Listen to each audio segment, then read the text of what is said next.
got time to smoke one more. Taking the message to the people now. Keep smoking and growing and watching prohibition fall down.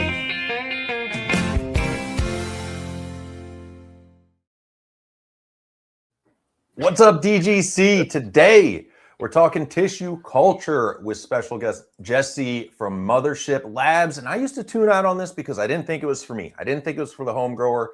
But guess what? It is for everybody, man. And this is going to make, do I say cloning is going to be so old school soon? What do you think? I don't know about that, but it is cool. And there's a lot. It is for a lot of people because, man, you can remediate strains. You can hold strains for a long time. You can make 10,000 of the same strain. But why am I telling you about it, man? Let's talk to Jesse. What's up from the lab? How you guys doing? Yeah, still in the lab. Thanks for having me on today, guys. It's a pleasure, man. You're right in Denver. I'm gonna come hang out with you, man. Yeah. Like I said, we'll get you in here doing some tissue culture, genomic stuff. We're setting up, so anytime. Damn, now it's serious, man.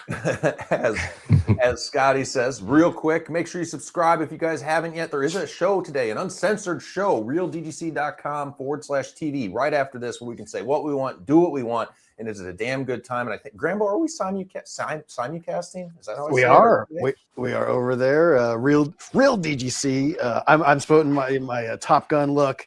Just out of the hospital. Thank you all for all the kidney stone. Nothing too serious, but thank you for the love, everybody, and I'm looking good. But yes, simulcast at realdgc.com/TV.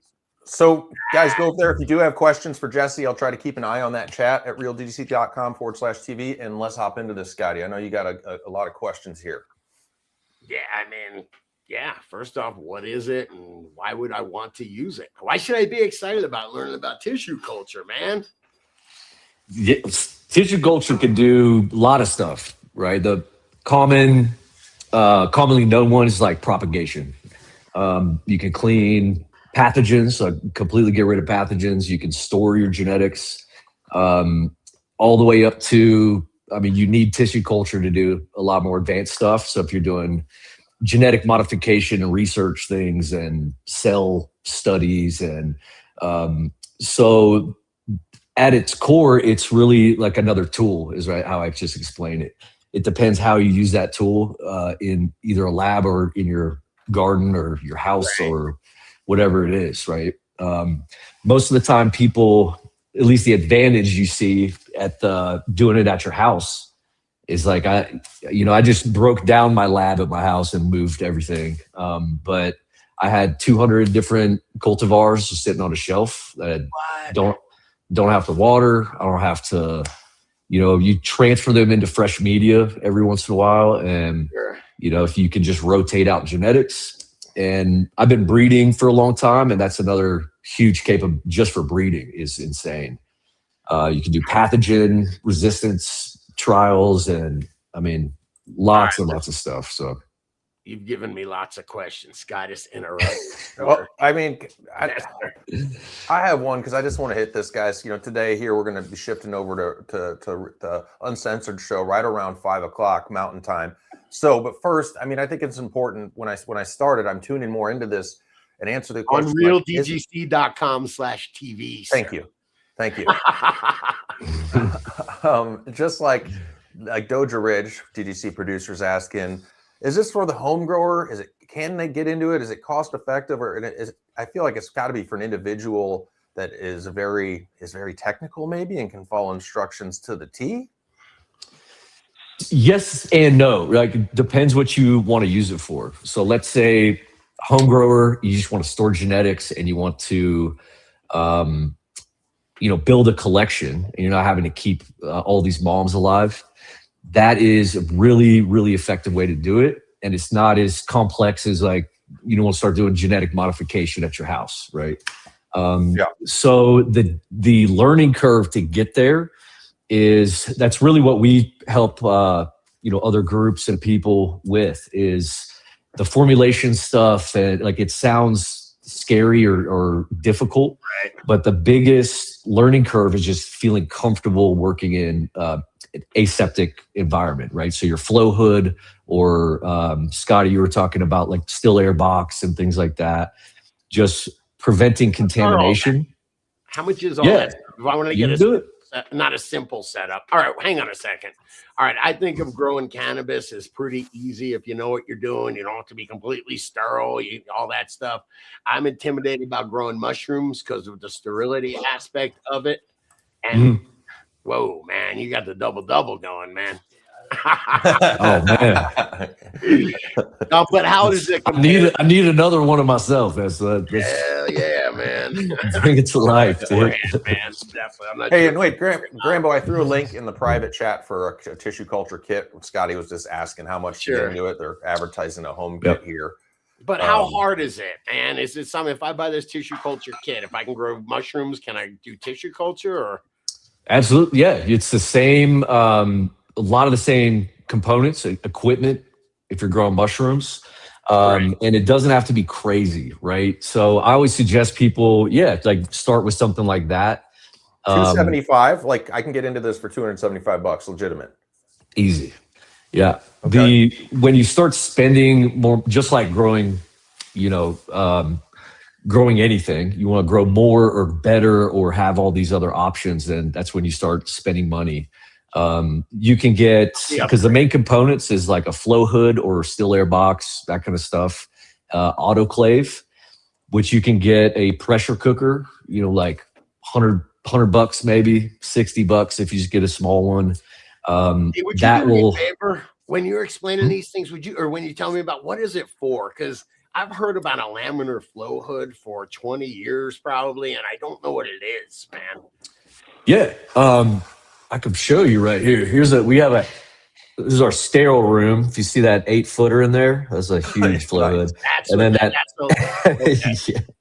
and then that tiny one's the vertical one I've had forever. So for PCR, but so a flow hood, all it is like a HEPA filter. I'm going to do this for the camera. So let's say this wall is the flow hood that I'm working in. It's blowing air out.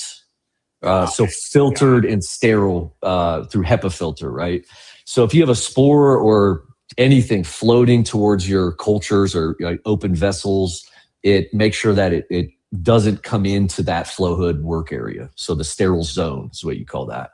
Okay. So a lot of this is you sterilize the things that you're going to put in. So your media, that's where you use your autoclave. And then once they're sterile, to get plants in there, you want to sterilize the tissue and you work in that flow hood. So nothing's going to be floating in and contaminating those vessels. And then you can put your tissue in there to grow. Once it's done, you can just stick it on a shelf and go from there. Was that $275 kit? Did that have some type of a laminar flow hood type thing, or that's you still need? It looks. Let me check it out. Yeah, I don't know if it doesn't look like it comes with a hood. So that's a non-negotiable. I don't think they're that expensive, are they? For a small laminar flow hood, you can get like a mini one for $250 probably. Yeah, that's what I'm saying. It's not crazy. Still air box works. I've even flipped over like a Tupperware, bucket and done it in there. The idea is to prevent things. You can. I've made my own too. So if you have something similar to like a vertical hood where it's blowing filtered air in to a chamber, so you could just hook up a filtered air, like make sure it's HEPA filtered and high quality filter, right?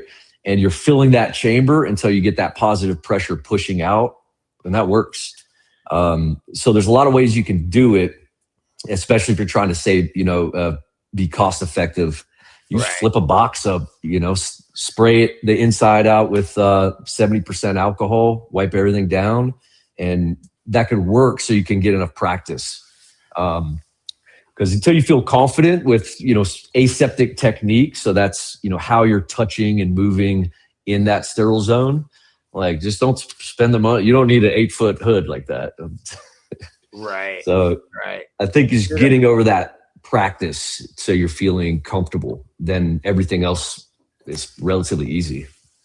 Dude, I see you laughing in the background. Am I being a motor mouth, man? No, I just bouncing back and forth here, man. I'm going to get into why would a home grower want to do this? I mean, there's many advantages over clones. From my understanding, obviously, you can store these for a while. We can start with that. Like once you have a plant properly tissue cultured, how long can it stay in that state before brought into the grow and actively, growing it? I've had some in there for a long time, like a couple years, maybe at this point. I wouldn't suggest that because of risk of mutations and things that can happen at the DNA level. Wow. Really? Yep. Yeah. So that's part of the risk, because a lot of people, I hear it everywhere. It's like, we got this stuff out of TC and it either hermed out or it's just not the same. So the deeper side of that is actually, it's kind of like, it's called histone protein modification and all these little things from methylation that happens. If anybody wants to look that up, maybe another episode we'll go into that. Right. But what it is it can affect, just like if you're feeding a mother plant the wrong nutrients, right? For a long period of time, your clones are going to take way longer to root until everything starts dying off, right? Right. So if you look at that in tissue culture, it's a little bit more magnified because we're adding hormones and it's just not a native environment for these plants to be growing in, right? Yeah. So if they're sitting on a shelf in agar for a year plus, stuff could happen. So until I can really track and prove these things for long-term storage, like beyond a year, Is that what you should expect? About a year? And it's what, like a test tube or a beaker? You can have 1,000 plants? Depends, right? So I have some, let's say a Petri dish. You could fit a lot in there. So we, synthetic seeds and stuff, you could fit a few hundred in there in the refrigerator. In a vessel. Synthetic seeds? The hell are synthetic seeds? Synthetic seeds?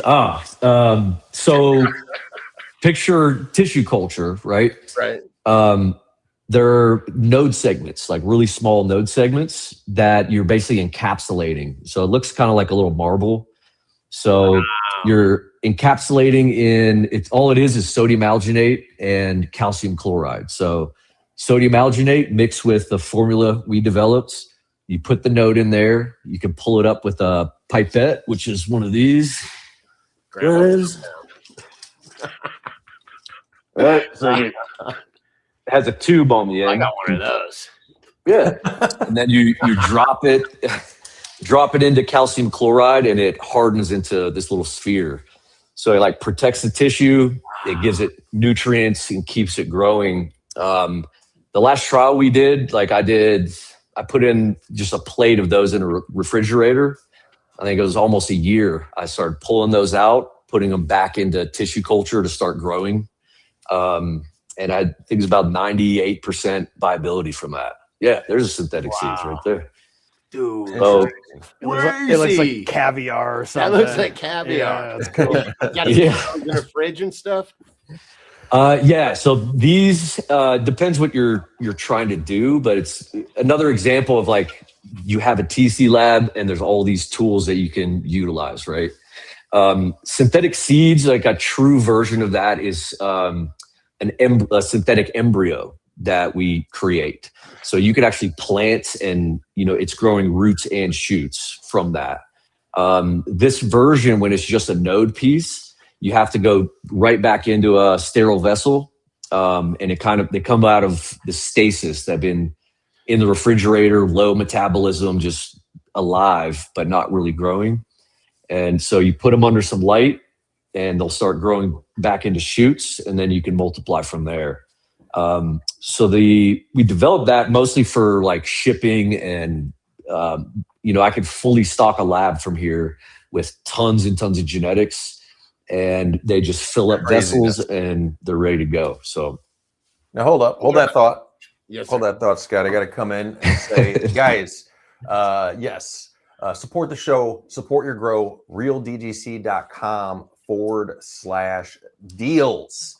It's all the gear we use, whether it's AC Ifinity, Real Grower. Shout out to realgrowers.com, the #1 sponsor of the Dude Grow Show. Get your dots, your buckets, and your recharge. But today I wanted to feature, because it has just helped me so much. It's been my most favorite tool on the grow, the Pulse Pro from pulsegrow.com, guys. It notifies me when my CO2's out. I can measure spectrum. More importantly, I just stopped stretching my bloom. So I check my PPFD with my light levels going up. I need 12 inches, 18 inches. And if your power goes out and your light cycle's off, there's so many notifications. It's insurance for your grow. Yes. I'm a data geek and I geek out on this. Pulsegrow.com has some badass tools, coupon code DUDE, and all the deals are at realdgc.com/deals. And Jesse, we haven't asked you. Wait, they give you a pro, man? They only gave me a 0. They gave me a 0. Wow. The 0. Well, you know, the pros if you're geeking out in a good way. If you run CO2, I mean, the pros for you. And being able to menger PPFD with a very high quality yes, light it meter, is you cool. just I'm hold it. busting balls. They actually gave us this one to give away, so we should do that for the maybe on the after show, huh? Maybe. I'll take it, dude. I appreciate. Thanks, man. Jesse, tell us here, what'd you do before this? Like before you came into the cannabis scene, real quick? So I mean, I grew up pretty much my whole life. I've been growing. Grew up in Kentucky, which it's huge out there. So like outdoor weed is huge out there. It's still everything. Yeah, outdoor was big. Like you go back in the mountains, these guys have been doing it just generations. That's how they've been just living right there. Is it good? Oh man, I don't like Kentucky's on track and getting. You got to try some Kentucky outdoor, man. It is insane. Yeah. The soil out there, because we have limestone running throughout the entire state. So pH and it's incredible. Oh, I started having limestone about 6 months ago. Like I get a dolomitic lime, and I'll add a tablespoon per gallon of my cocoa. Dude, I see a difference, man. No more calcium problems whatsoever, man. Oh yeah. Yeah, to help keep that pH kind of stabilized a little bit more too. Yeah.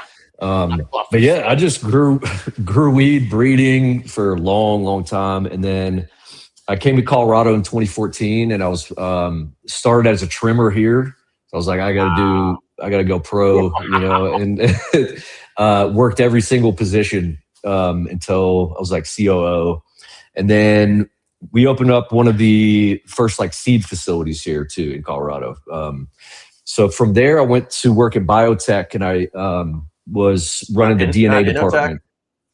Not Inotech. Yeah, well, because I did this my whole life, and then I got an opportunity to just run this DNA department. So I was extracting and analyzing just insane, like using robotics to do tons and tons of DNA and other biodiagnostic stuff. So we were looking at, they had everything. So it was kind of like a big, massive lab that provides certificates for breeders so they could sell seed in, agricultural market, stuff like that. So we ran a lot of testing. I learned a ton. And then the company I used to work for got sold and they came and found me. So I came back on as an owner and we built a lab. We had 14 rooms on rotation, and we were working on developing molecular markers for cannabis breeding and tons and tons of stuff. I was ask you about that, man. I was talking to I don't know if it was Grambo and I was like, dude, I'm pretty sure they can put markers, genetic markers into stuff to tell you if it's your genes or not. Man, is that true? Oh yeah. Well, so you can do if you got a sequence and you can show that this plant, is mine. Right now, patenting in the US is tricky, but we actually have some avenues we're working on with some of our partnerships too. But yeah, so all I would need is take a hole punch, extract that DNA, show that this is mine.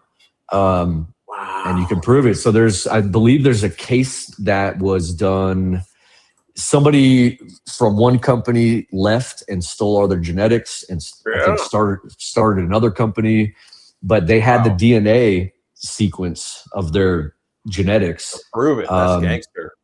Yeah. So it went to court and they won. So that's like case law that can back some of this stuff. Yeah, which is huge. Yeah, man. Man, it says copyright. Who is that? Hootson 787. Copyright that stuff, Scotty. Yeah, Right, man.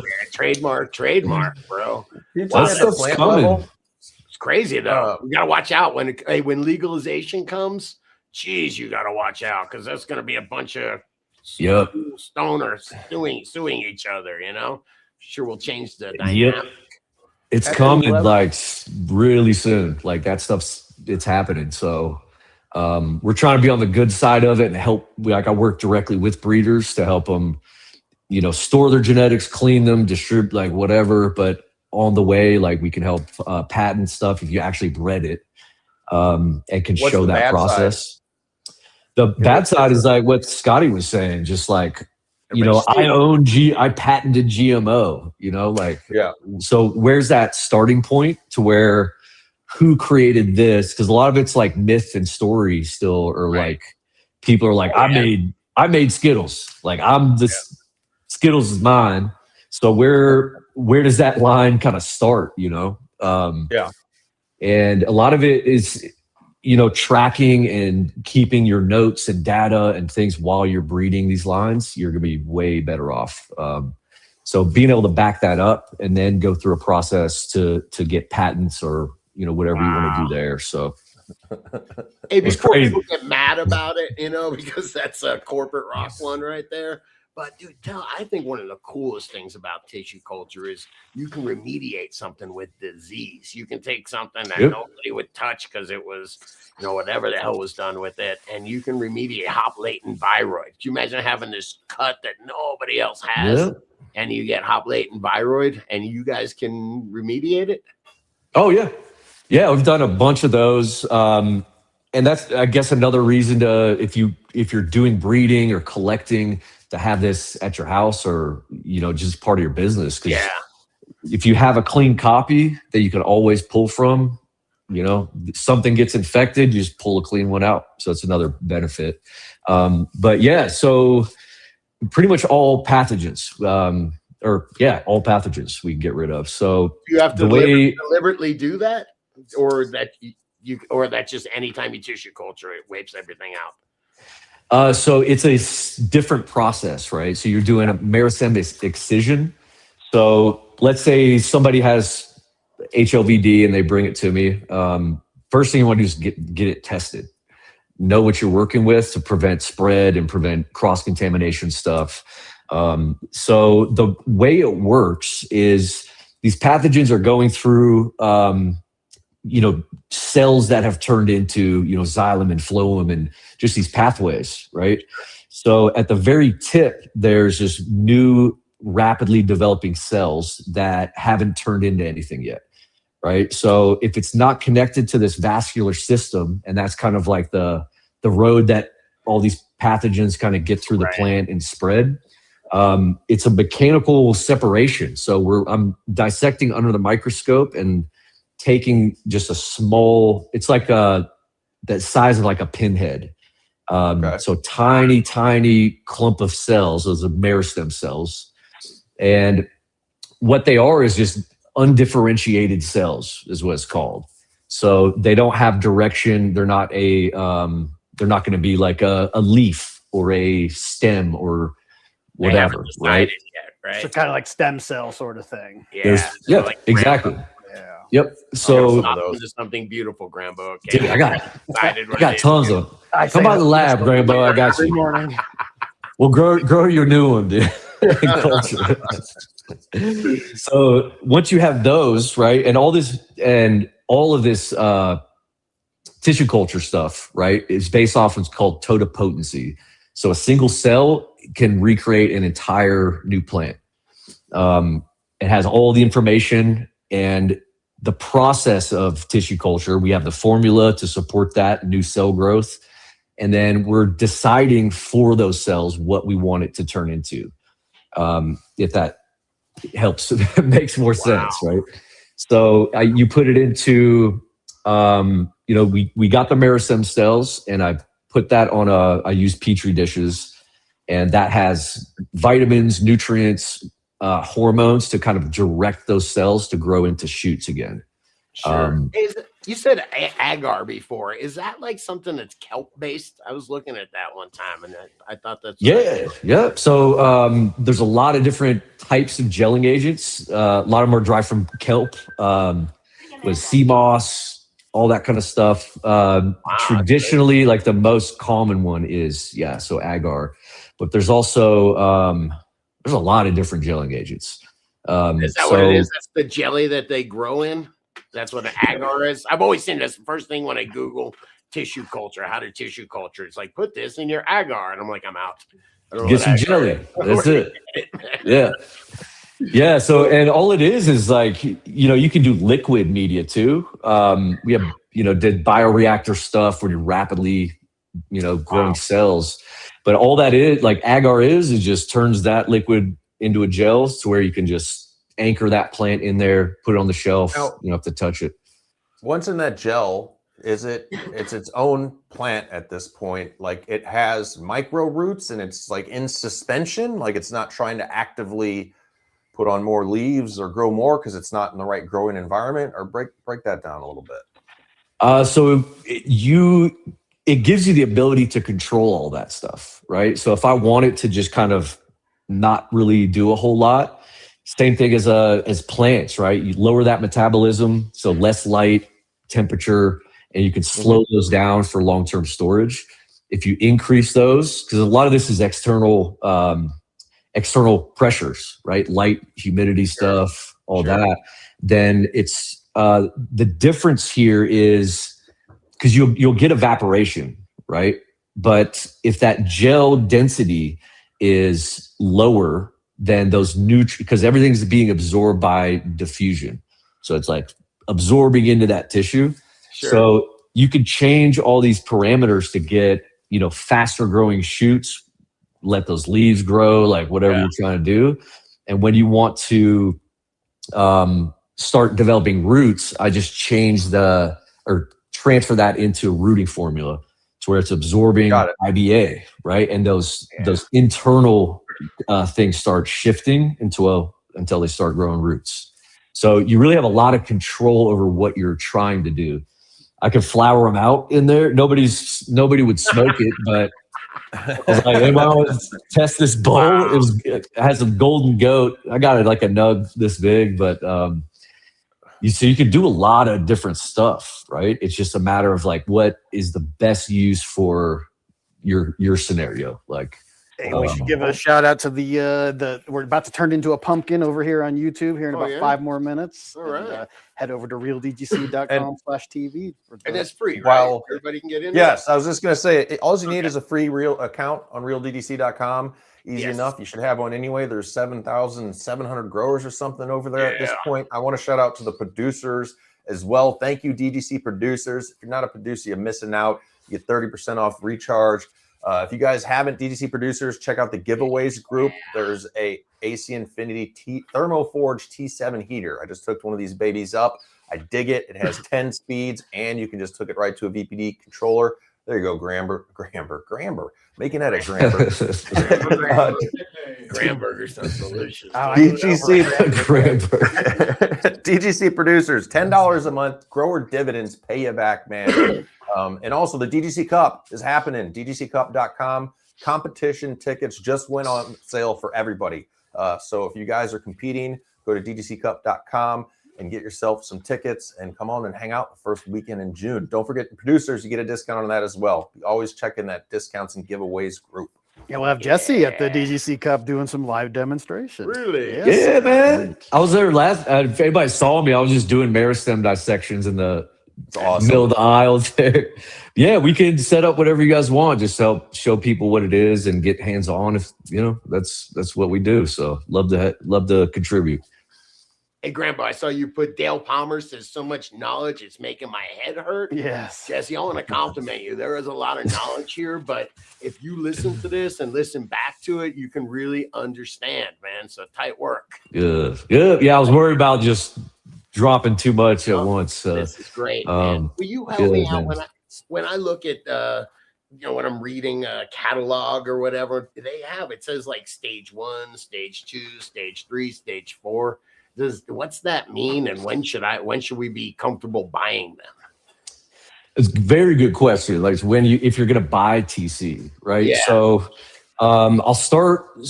Really, you want to think of it as stage 0 is the first, right? And that's your mother plant. So you want to get as much decontamination as you can right off the bat.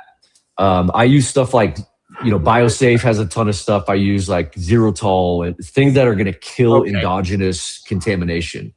Part of this process, we want to get rid of the good and bad, right? Beneficial, like whatever's in there, because it's just going to start growing on that medium, right? So stage 0 is just prep that mother plant, get it as clean as possible, as healthy as possible. You have better results the rest of the way. A lot of this stuff is like same as just growing. You just kind of shift that perspective a little bit, right? So stage 1, that's going to be your initiation and establishment. So that's when you have your tissue, you're taking cuts, and it's a surface sterilization, right? So I just use bleach, like soap and water, to get off any residue, stuff like that. And then I add bleach, and 5-10 minutes, you're going to kill as much as you can. And that's what you call surface sterilization. If you just leave it in bleach and kill everything, the plant's going to die, right? So you do enough to where you're killing off everything. Yeah. It's got to be like a tiny bit of bleach solution, right? It can't be much, right? 10% of not all bleach is the same too, which is crazy. Okay. So you can find 4% sodium hypochlorite, so the active ingredient. I just get super concentrated and start with 6% bleach, and then mix in, a 10% to water. It's just crazy to think that bleach is involved, Dude, nobody's out there standardizing the bleach game. I don't know what's going on. That's all good. Sorry. That's what we got. So again, stage 1, we're going to sterilize the tissue. We're going to initiate. So you take the smallest, thinnest pieces possible, because if you got a stem that big and you're only sterilizing the surface, really, it's going to come back, right? So that's when you're going to cut, little node pieces, or even do your meristem dissection from there. Same process. But the initiation part is like getting it into a vessel. And then the establishment part is like, it's, a couple weeks, it's not contaminated. They're successfully in vitro, right? So that's your stage 1. Your stage 2 is multiplication. So you want to get shoots growing. And that's when you can just cut all of that up into nodes like you started with, and make a lot more of them. So that's like micro cloning, kind of. Yeah. Think of it as micro cloning. With our program, we get like a 1 to 50 multiplication rate. So I can have one shoot like this in a test tube and turn it into 50 new plants. Damn. So you think a test tube rack is this big, right? It holds 20. I think mine hold 21. So if you get an idea of how much you can actually rapidly multiply these things, it's crazy. Wow. If it's done right. So that's your multiplication stage, and all you're doing is just chopping it up, putting them in new vessels. Now you have 10 vessels or however many. So you're getting your numbers up. The next stage, really, you get shoot elongation, right? You let those just grow out, and the next stage is rooting. A lot of ways to do that kind of stuff. The easiest way to kind of understand it is you just put it in a different vessel that has a rooting formula, right? Sure. So cytokinins and IBA, or auxins, sorry. So you're looking at shoot growth and then root growth.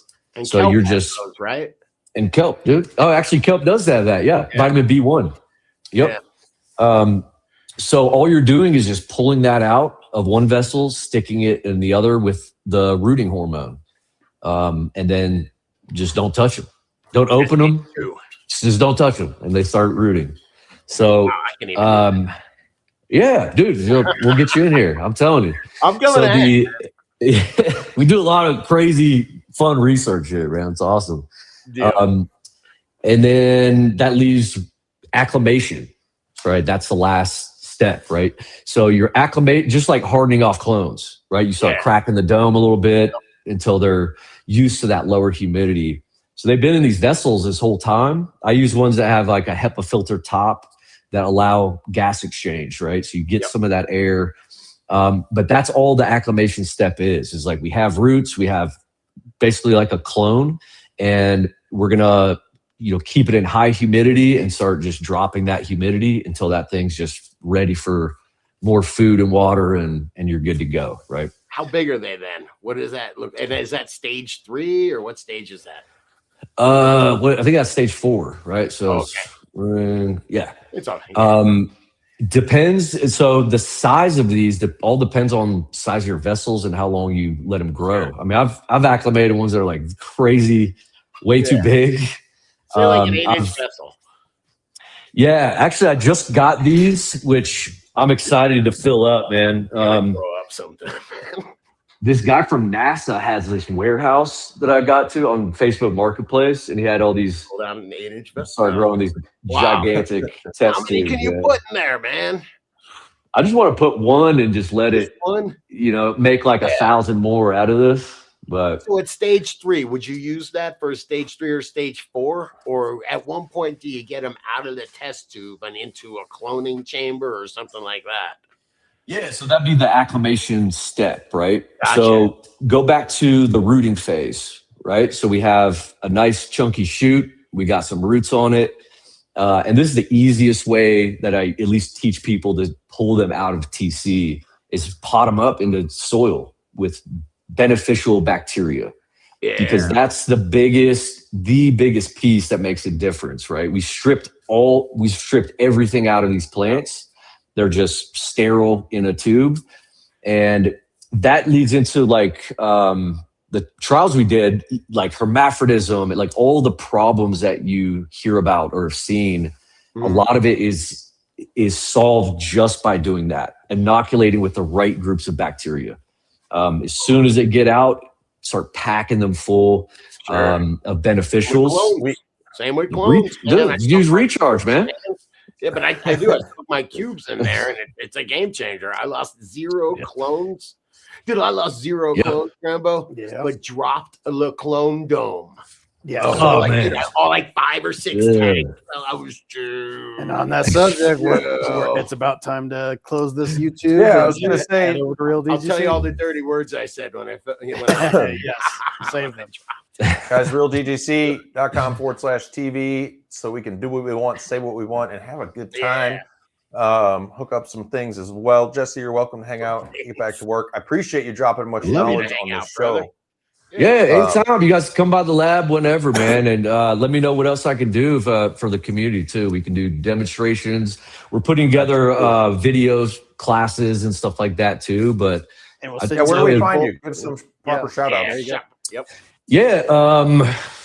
Let's see. We're getting our website redone too, but it's mothership.com or the mothershiplabs.com.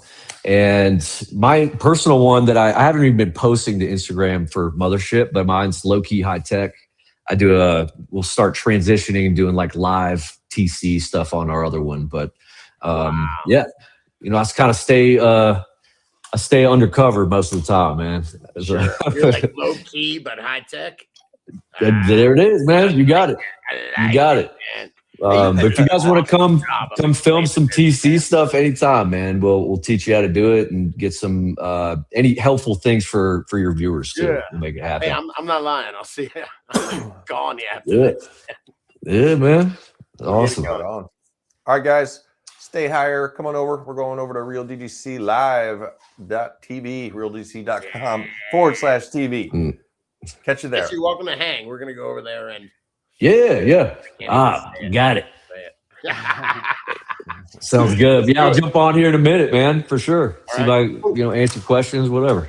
Hell yeah. We'll be here Take it easy, all y'all YouTube folk. Come on over, man. Come on over. It's really cool over there. Some people love to blaze up the dank.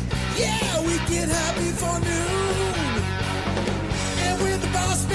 to take a little break. That means we're lighting up a tube. It's just weed.